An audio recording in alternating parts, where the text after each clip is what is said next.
ভর্তি দল বিজিডির পক্ষ থেকে আসসালামু আলাইকুম ওয়া রাহমাতুল্লাহ। আমরা আজকে এই জায়গায় সকলেই কথা বলেছি, বিভিন্ন বিষয় নিয়ে কথা বলেছি এবং আজকে আমরা এই জায়গার মধ্যে দাঁড়িয়ে যখন কথা বলার সুযোগ হয়েছে, কথা বলতেছি, এই সময় কিন্তু বাংলাদেশে আমাদের এই রাজনীতির মধ্যে একটি সন্দিগ্ধ চলতেছে। আমরা সেই জায়গা থেকে কিভাবে বর্তমান জুলাই গণঅভ্যুত্থানের পরবর্তী সময়ে আমরা বাংলাদেশটাকে একটি নতুন বাংলাদেশ বিনির্মাণ করতে পারি, সেই শীর্ষক আলোচনা সভায় আমি মনে করি যে জুলাই যে গণঅভ্যুত্থানটা হয়েছে সেটা কোনো রাজনৈতিক গণ আন্দোলন ছিল না, এটা ছিল আমার দেশের প্রান্তিক জনগোষ্ঠী থেকে শুরু করে সকল ধর্ম বর্ণের মানুষের ঐক্যমত্যভাবে একটি গণ আন্দোলন গড়ে ওঠা এবং একটি স্বৈরাচারী ফ্যাসিস্ট সরকারের পক্ষ থেকে বাংলাদেশের মানুষকে, জনগণকে মুক্তির জন্য একটি লড়াই ছিল। আমরা রাজনীতি করি, রাজনীতির মধ্যে আমাদের দলের সবচেয়ে বড় একটি সমস্যা সেটি হচ্ছে আমাদের বিভাজন।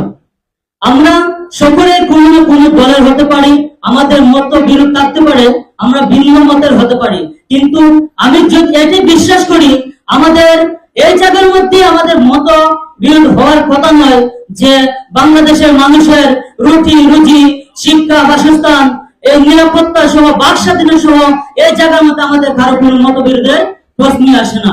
আমরা বিশ্বাস করি আমরা যদি আজকের এই অনুষ্ঠান থেকে এই সকল রাজনৈতিক দলের সকল নেতৃবৃন্দদেরকে নিয়ে আমরা একটি গণঐক্য সৃষ্টি করতে পারি এবং এই জায়গা থেকে আমরা শপথ দেই আগামীতে আর কোন স্বৈরাচার যদি এই বাংলাদেশের জমিনে আসে আমরা যাতে সকলে ঐক্যবদ্ধ হয়ে এই স্বৈরাচারের মোকাবেলা করতে পারি।